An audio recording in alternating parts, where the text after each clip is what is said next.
हाँ जी, तो स्टूडेंट्स ये रहा आपका एक्सरसाइज 1.1 का क्वेश्चन नंबर 5, जिसमें वो कह रहा है कि separate into real and imaginary parts, यानी कि जो आपको क्वेश्चन दिया गया उसमें आपने रियल और इमेजिनरी पार्ट्स को सेपरेट करके बताना है कि कौन सा रियल पार्ट है, कौन सा इमेजिनरी पार्ट है। अब देखें मेरे पास जो इसका फर्स्ट क्वेश्चन है वो है 2 - 7 आयोटा और 4 + 5 आयोटा। जैसा कि मैंने आपको बताया था, रियल नंबर वो होता है जिसके साथ आयोटा नहीं होता, और जो इमेजिनरी नंबर होता है वो होता है आयोटा के साथ वाला नंबर। अब ज़रा गौर कीजिए, इस टर्म को मैं अलग-अलग कर सकता हूँ। 2 - 7 आयोटा, इसके बटे में है 4 + 5 आयोटा। अब ये तो असल में मसला बन गया, यानी कि मैं इसके बटे वाली टर्म्स को ऐसे अलग-अलग नहीं कर सकता, यानी कि मैं ऐसे नहीं लिख सकता 2/4 - 7 आयोटा बटा 5 आयोटा, ऐसे नहीं लिख सकता, अलग-अलग नहीं इनको कर पा रहा। दूसरे नंबर पे मैं ये भी नहीं कर सकता कि 2/4 + 5 आयोटा अलहदा करूँ -7 आयोटा/4 + 5 आयोटा, वो तो एक कम्प्लेक्स नंबर ही रहेगा। तो मुझे इसको रियल और इमेजिनरी नंबर में कैसे कन्वर्जन करनी चाहिए, वो होता है बच्चों एक पूरा मेथड जो हम फॉलो करते हैं। सिंपल सी बात है, हम इसके जो बटे में नंबर होता है उसके कॉन्जुगेट से मल्टीप्लाई और डिवाइड करवा के उसको सिंप्लीफाई करते हैं। अब देखें, हम इसको सिंप्लीफाई करना स्टार्ट करने लगे हैं। 2 - 7 आयोटा और 4 + 5 आयोटा, बटे में है इसके 4 + 5 आयोटा। तो इसका कॉन्जुगेट बच्चों क्या बनेगा? कॉन्जुगेट में मैंने आपको बताया था इसके आयोटा वाली टर्म का साइन बस चेंज कर देना होता है, तो इसका कॉन्जुगेट यानी बनेगा 4 - 5 आयोटा। तो हमने इसके कॉन्जुगेट से मल्टीप्लाई और डिवाइड कर देना है, ठीक है जी। तो ये हमने कर दिया। अब नेक्स्ट स्टेप में क्या होगा, ये आपस में मल्टीप्लाई होंगे, तो देखो ये आ जाएगा ऊपर 2 - 7 आयोटा, साथ में 4 - 5 आयोटा, और बटे में देखो बच्चों काफ़ी सिंपल सी बात है, ये है a + b, ये है a - b। तो a + b multiply with a - b, आपको ये फार्मूला पता होगा, a + b a - b जब आपस में मल्टीप्लाई होता है तो हमारे पास रिजल्ट आता है a² - b², यानी कि इसमें a हमारे पास 4 है और b 5 आयोटा है, तो लिहाजा ये हमारे पास क्या आ जाएगा, a का स्क्वायर यानी कि 4 का स्क्वायर माइनस बी का स्केयर मतलब कि 5 आयोटा का स्केयर, ये इसका हमारे पास रिजल्ट निकलेगा। अब ऊपर वाली टर्म्स को भी मल्टीप्लाई करना स्टार्ट करें। देखें 2 पहले मल्टीप्लाई होगा 4 के साथ तो 8 आ गया, फिर 2 - 5 आयोटा के साथ मल्टीप्लाई हुआ -10 आयोटा आ गया, फिर -7 आयोटा 4 के साथ पहले मल्टीप्लाई हुआ तो ये आ गया हमारे पास -28 आयोटा, ठीक है। फिर ये देखो माइनस माइनस प्लस हुआ, 7 5 बार 35, 35 आयोटा स्केयर आ गया, ठीक है, प्लस 35 आयोटा का स्केयर, और बटे में हमारे पास क्या बन रहा है, देखो 4 का स्केयर यानी कि 16 माइनस 5 का स्केयर 25 और साथ में आयोटा स्केयर। अब देखें नेक्स्ट स्टेप में क्या होता है। बच्चों आप सभी जानते हो आयोटा स्केयर -1 के बराबर होता है, तो जब यहाँ पे -1 पुट होगा तो ये बन जाएगा -1 से 35 मल्टीप्लाई होने के बाद -35, तो -35 जमा 8, -35 और जमा 8 करें तो कितना बनता है, -35 जमा 8, तो ये बनता है -27, ठीक है जी, -27। और इन दोनों को देखा जाए तो -10 और -28 कितना बन जाएगा, -38 आयोटा, ठीक है जी। ये दो नंबर ऐसे आ गए, और बटे में देखो ये भी आयोटा स्केयर है, इसकी जगह भी -1 ही बाद में पुट होना है, तो वो -1 जो है वो इस माइनस को प्लस कर देगा, तो ये हो जाएगा +25, 25 जमा 16 करें तो कितना बनता है, 25 जमा 16 मेरे ख्याल में 41 बनता है, पर मैं चेक कर लेता हूँ एक दफ़ा, जी बिल्कुल 41 बनता है। तो देखो बच्चों बटे में हमारे पास आ गया 41, ठीक है जी। अब ये मैंने आपको कुछ स्टेप ऐसे बता दिए वैसे ही सॉल्व करते हुए माइंड के अंदर, यानी कि बताया आयोटा यहाँ पे -1 पुट करोगे, यहाँ पे ऐसे -1, आप कोशिश कीजिएगा ये स्टेप कीजिएगा वहाँ पे, ठीक है जी, ताकि आपका स्टेप कोई छूटे ना। तो मैंने ये आपके सामने देखें इस फॉर्म में लिख दिया है। अब आपको पता है बटे जो है अलग-अलग किए जा सकते हैं, तो यहाँ पे इस जगह पे भी स्टॉप करके आप इनको आगे लेके जा सकते हैं, लेकिन इस स्टेप को करना थोड़ा ज़रूरी होता है। आप देखो क्या क्या करोगे, इनका बटा अलग-अलग कर दोगे, यानी आ जाएगा -27/41, क्योंकि दोनों का बटा सेम है तो बटा अलग-अलग किया जा सकता है, -38/41 आयोटा। अब ये फॉर्म इस फॉर्म में आ गया, ठीक है। अब आपने बस ऐसे मेंशन करना है कि जो हमारे पास रियल पार्ट है इसमें, क्योंकि उसने पूछा था रियल और इमेजिनरी पार्ट बताओ, तो रियल पार्ट लिख के रियल पार्ट, ठीक है जी, real part is equal to, real part बच्चों वो है जो आयोटा के बगैर है, ये है -27/41, this is your real part, और जो आयोटा के साथ है नंबर वो आपका इमेजिनरी पार्ट है। तो आगे आपने लिखना है imaginary part is equal to iota नहीं लिखना, आयोटा बस उसकी निशानदेही कर रहा है, वो एक इमेजनरी नंबर है। आयोटा के बगैर वाली टर्म जो है उसको इमेजनरी नंबर के तौर पे लिखना है। ये है -38/41, ये आपका इमेजनरी पार्ट है। -38/41 क्योंकि इसके साथ आयोटा है तो ये आपका इमेजनरी पार्ट है। बस इसके साथ आयोटा लिखोगे तो वो आपका नंबर काटा जा सकता है, तो वो गलती बिल्कुल नहीं करनी। अब हम इसका नेक्स्ट पार्ट करते हैं। तो ये इसका रहा आपके सामने सेकंड पार्ट जो है। तो देखें इसको कैसे हम सॉल्व कर सकते हैं। पहले नंबर पे तो आपने ये जो ऊपर वाली टर्म है इसको थोड़ा सिंप्लीफाई कर लें, या डायरेक्ट आप कॉन्जुगेट से मल्टीप्लाई और डिवाइड से ही स्टार्ट कर सकते हैं। तो चलें वही काम करते हैं। ऊपर वाली टर्म को पहले सिंप्लीफाई भी करूँगा मैं, उससे पहले मैं कॉन्जुगेट से मल्टीप्लाई और डिवाइड कर लेता हूँ। ठीक है जी, 2 + 3 आयोटा और 1 + आयोटा। अब इसका बच्चों बटे में जो टर्म है वो है 1 + आयोटा, तो इसका कॉन्जुगेट क्या होगा 1 - आयोटा। ठीक है जी, तो हम इसके साथ मल्टीप्लाई और डिवाइड कर लेंगे। अब नेक्स्ट स्टेप में क्या होगा, ये ऊपर है साथ में इसके मल्टीप्लिकेशन में लिखा जाएगा। तो आपके पास देखो 2 + 3 आयोटा, ये बच्चों ऐसी है a + b होल का स्क्वायर है।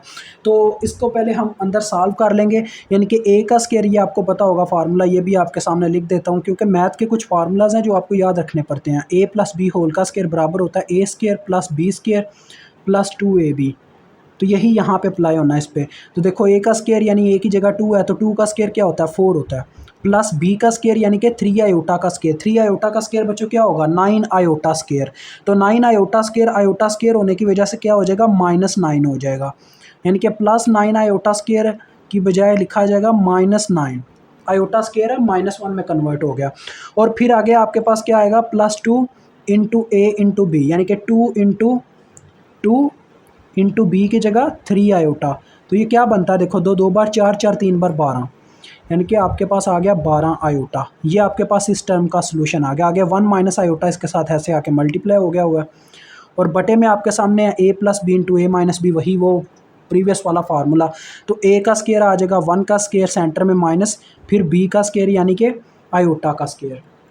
तो अब ज़रा आपने गौर करना है यहाँ पे, ये आपके पास क्या फॉर्म बन रही है। ज़रा 4 में से 9 माइनस करूँगा तो मेरे पास क्या आ जाएगा बच्चों, -9 + 4 करने से -5 आ जाएगा, -5 + 12 आयोटा। ठीक है जी, into 1 - iota divided by 1। Centre में देखो बच्चों माइनस था, ये आयोटा स्क्वायर था, आयोटा स्क्वायर -1 के बराबर होता है, डेट्स वाई -1 +1 हो जाएगा। ठीक है, -1 +1। तो लिहाजा ये आपके पास बटे में बन रहा है। और ऊपर वाली टर्म्स अभी आपने सिंप्लीफाई करनी है मल्टीप्लिकेशन देके। तो ये देखो मैं करने लगा हूँ। पहले मैं -5 को अंदर मल्टीप्लाई करवाना शुरू करता हूँ। -5 इस 1 से मल्टीप्लाई होकर -5 आ गया, फिर आगे -5 माइनस आयोटा से ज़रब हुआ तो +5 आयोटा आ गया, फिर 12 आयोटा 1 से मल्टीप्लाई हुआ तो ये सिंपल 12 आयोटा आ गया, 12 आयोटा माइनस आयोटा से ज़रब हुआ तो ये आ गया -12 आयोटा का स्क्वायर आ गया। ठीक है जी, और बटे में आपके पास 2 है। अब ज़रा गौर कीजिएगा, सिंपल है, ये जो -5 है और ये आयोटा स्क्वायर की जगह जब -1 पुट होगा तो -12 -1 से ज़रब होकर +12 बन जाएगा, और +12 -5 क्या बनेगा, यानी कि 12 में से -5 हो जाएगा, तो वो आपके पास आ जाएगा 7। तो ये 7 जमा 12 जमा 5 17 आयोटा आपके पास आ रहा है। तो ये दो नंबर्स आ रहे हैं। अब आपका वही चीज़ आ गया जैसे वो प्रीवियस था, यानी कि इनके बटे में सिर्फ 2 है, तो यानी कि एलसीएम को अलग-अलग किया जा सकता है, 7/2 + 17/2 आयोटा। अब ये चीज़ आप लिख सकते हो यार, real part is equal to 7/2, imaginary part is equal to 17/2। ठीक है, ये चीज़ आपने लिख लेनी है। अब मैं नेक्स्ट क्वेश्चन पे चलता हूँ। तो बच्चों ये रहा आपका क्वेश्चन नंबर 3। तो देखो ये क्या है, आयोटा और 1 + आयोटा। तो चलें इसको भी इसके कॉन्जुगेट से मल्टीप्लाई और डिवाइड करते हैं। नेक्स्ट स्टेप में क्या जाना है, मैं यहीं से स्टार्ट कर देता हूँ। इसका कॉन्जुगेट बच्चों बटे वाली टर्म का क्या बनता है 1 - आयोटा, यानी कि आयोटा वाले का साइन चेंज करना है। तो उसके साथ मैंने मल्टीप्लाई भी कर दिया और डिवाइड भी कर दिया, क्योंकि सिंपल मेरा काम है आपको समझाना, तो ज़्यादा लंबे स्टेप में जाने की ज़रूरत नहीं है मेरे लिए। आप एक स्टेप आप एक दफ़ा लिखोगे फिर आगे बढ़ोगे। ठीक है, तो देखो ऊपर क्या होगा, आयोटा के साथ ये टर्म मल्टीप्लाई होने लगी है, तो आयोटा इंटू 1 - आयोटा ऐसे आ जाएगा, और बटे में वही चीज़ है a + b into a - b, जो कि बराबर होता है a² - b²। तो a क्या है जी 1, तो 1 का स्क्वायर सेंटर में माइनस b की जगह क्या है आयोटा, आयोटा का स्क्वायर। ये चीज़ आपके पास बन गई। ऊपर देखो आयोटा अंदर मल्टीप्लाई होगा, पहले 1 के साथ आयोटा मल्टीप्लाई हुआ तो आयोटा आ गया, जब माइनस आयोटा के साथ आयोटा मल्टीप्लाई हुआ तो ये आ गया माइनस आयोटा स्क्वायर, और बटे में आपके पास क्या बन गया 1 minus iota square. Iota square आपको पता है -1 के बराबर होता है। तो वो काम करने के लिए आप यहाँ पे देखो आयोटा स्केयर की जगह जब -1 पुट करोगे तो ये कुछ ऐसे आ जाएगा आपके पास। नेक्स्ट स्टेप में क्या होगा ज़रा गौर करें। आयोटा ये भी आपको पता है -1 के बराबर होता है, तो -1 यहाँ पे जब पुट करोगे तो ये बाहर वाले माइनस की वजह से वो +1 हो जाएगा, यानी कि ऊपर बन रहा है आयोटा +1 डिवाइडेड बाय नीचे बन रहा है 1 + 1 2। तो ये टर्म आपके पास आ गई। अब आप इनके बटे अलग-अलग कर लो, तो एक तो आपके पास आ रहा है नंबर 1/2 और दूसरा आपके पास आ रहा है आयोटा/2, यानी कि एक तरतीब से लिखो ना, पहले रियल नंबर लिखो फिर बाद में इमेजिनरी वाला लिखो। तो अब आप यहाँ पे लिखोगे बच्चों वही चीज़ जो मैंने प्रीवियस में बताया, आपने लिख लेनी है। Real part is equal to 1/2, imaginary part is equal to 1/2। Iota नहीं लिखना, ये गलती कभी नहीं करनी। 1/2 है हमारे पास, जिसके साथ आयोटा ना वो 1/2 नंबर है। तो आपका यानी कि इस दफ़ा सेम है, रियल पार्ट भी सेम है, इमेजिनरी पार्ट भी वही है। तो नेक्स्ट पार्ट करते हैं इसका। अब ये आपके पास चौथा क्वेश्चन है, तो ये थोड़ा ट्रिकी हो जाता है बच्चों। कुछ उस्ताद क्या करते हैं, इसको डायरेक्ट कॉन्जुगेट से मल्टीप्लाई और डिवाइड करवा के बच्चे को कह लो क्यूबिक फार्मूलाज में ले जाते हैं, जिसमें कुछ बच्चे याद नहीं रख सकते इतने फार्मूलाज। तो मेरा शुरू से ना मैं क्यूबिक को भी जानता हूँ क्योंकि मुझे क्यूब का फार्मूला याद है। अब मैं एक यूनिवर्सिटी लेवल का स्टूडेंट हूँ, मैं जानता हूँ आप FSC के लेवल पर यानी कि ISC लेवल कोई भी आप कर रहे हो डिग्री, तो उस लेवल पर बच्चा इतने ज़्यादा फार्मूलाज नहीं याद रख सकता। तो मैं आपको स्केयर के फार्मूलाज से ही क्यूबिक फार्मूलाज में लेके जाऊँगा। पहले नंबर पे आपने यहाँ पे क्या करना है, एज आपने लिखना है एज वी नाउ डैट, जैसा कि हम जानते हैं, यानी कि ऊपर वाली टर्म को पहले यहाँ पे सेव कर लो। ये हमने इसको सेव किया, 4 + 3 आयोटा होल का स्केयर इज इक्वल टू, जैसा कि हम जानते हैं, यानी कि ये चीज़ हम जानते हैं उसको कह रहे हैं हम, ये उसको साफ साफ बता रहे हैं कि ये चीज़ हम जानते हैं भाई कि 4 + 3 आयोटा का स्केयर किसके बराबर होगा। ये बच्चों देखो वही फार्मूला A + B होल का स्केयर जो भी अभी मैंने आपको बताया था, फिर से यहाँ पे लिख देता हूँ क्योंकि मैं न्यू पेज पे आ गया हूँ। तो ये आपके पास फार्मूला होता है A² + B² + 2AB के, तो यही यहाँ पे लगेगा। तो देखो A की जगह क्या है 4 है, तो 4 का स्केयर प्लस B की जगह है 3 आयोटा, तो 3 आयोटा का स्केयर प्लस 2 × A की जगह 4 × B यानी कि 3 आयोटा। तो ये आपने उसको पहले सॉल्व करके यहाँ पे जब आप लिख दोगे ना, तो उसको जब वहाँ पे पुट करोगे तो उसको पता होगा कि बच्चे ने ये पहले सॉल्व किया, इसी वजह से वो यहाँ पे पुट कर रहा है, कोई वजह है उसके पीछे, ठीक है। वो बेवजह नहीं इस चीज़ को समझेगा जो आपका उस्ताद होगा। तो देखो 4 का स्केयर होता है 16 प्लस 3 का स्केयर आपके पास 9 आएगा और साथ में आयोटा स्केयर आएगा। आयोटा स्केयर जैसा कि हम सभी जानते हैं -1 के बराबर है, ठीक है, ये चीज़ हम जानते हैं। तो जब 9 × -1 होगा तो वो -9 बन जाएगा, -9 यानी इसका रिजल्ट आएगा -9। और इस तरफ इसका क्या बन रहा है, 2 4 बार 8 8 3 बार 24, तो 24 आयोटा ये आ रहा है, विच इज़ इक्वल टू, ये देखो 16 में से 9 माइनस करें तो पीछे कितना बचता है, 7 बचता है। तो 7 + 24 आयोटा आपके पास इसका रिजल्ट है इस टर्म का। तो आप इसकी जगह ये उठा के आप पुट कर सकते हो, ठीक है, डायरेक्ट वो चीज़ लिख सकते हो। पहले तो आपने इसको ये लिखना है, ठीक है, आपने ना इसको इक्वेशन नंबर 1 का नाम दे लेना है, ठीक है, ऐसे इक्वेशन 1 का नाम दे लीजिएगा। फिर आपने एक दफ़ा उसको एज इट एज लिखना है जो ऊपर आपका क्वेश्चन था। फिर आपने नीचे एक बच्चों फ़िक्रा लिखना है जो मैं आपको बोल के बता रहा हूँ, अकॉर्डिंग टू इक्वेशन नंबर 1, ठीक है, यानी कि इक्वेशन नंबर 1 के अकॉर्डिंग आपके पास क्या है जी, ये आपके पास बराबर। नेक्स्ट स्टेप में आपने ना देखो यहाँ पे लिख के अकॉर्डिंग टू इक्वेशन नंबर 1 लिखना है आपने यहाँ पे, फिर नेक्स्ट यहाँ पे ये जो मैं यहाँ पे लिख रहा हूँ ये चीज़ आपने यहाँ पे लिखनी है, यानी वहाँ पे पेपर में, यानी कि 4 + 3 आयोटा स्केयर आपके पास किसके बराबर आ गया हुआ है, 7 + 24 आयोटा, ये चीज़ आपने उसको बता देनी है। तो अब आपके पास ये फॉर्म बन गया और फिर से बाकी सारे स्टेप बच्चों वही हैं। अब आपने क्या करना है, इस नीचे वाली टर्म के कॉन्जुगेट से मल्टीप्लाई और डिवाइड करवा के ही इसके रियल और इमेजिनरी पार्ट तक पहुंच सकते, तो आपने वही काम अब यहाँ पे करना है। अगर आपके पास यार कॉन्जुगेट आपको पता है इसका क्या आएगा, इसका साइन इमेजिनरी पार्ट वाले का साइन चेंज करना होगा, जो कि माइनस है यहाँ पर प्लस हो जाएगा। तो ये इसीलिए मैं डायरेक्ट नहीं था कर रहा बच्चों वहाँ पर, क्योंकि अगर करता तो वो क्यूबिक फार्मूले में चला जाता, जो कि कुछ बच्चों को मुश्किल लगता है। तो आपकी मुश्किल आसान करने के लिए मैंने ऐसा किया। तो ये देखो ऊपर हो गया 7 + 24 आयोटा × 4 + 3 आयोटा, और नीचे वही चीज़ A + B A - B। तो A + B यानी कि वही आपको पता फार्मूला A² - B²। तो A का स्केयर यानी कि 4 का स्केयर माइनस B का स्केयर यानी कि 3 आयोटा का स्केयर, ये चीज़ नीचे बन गई।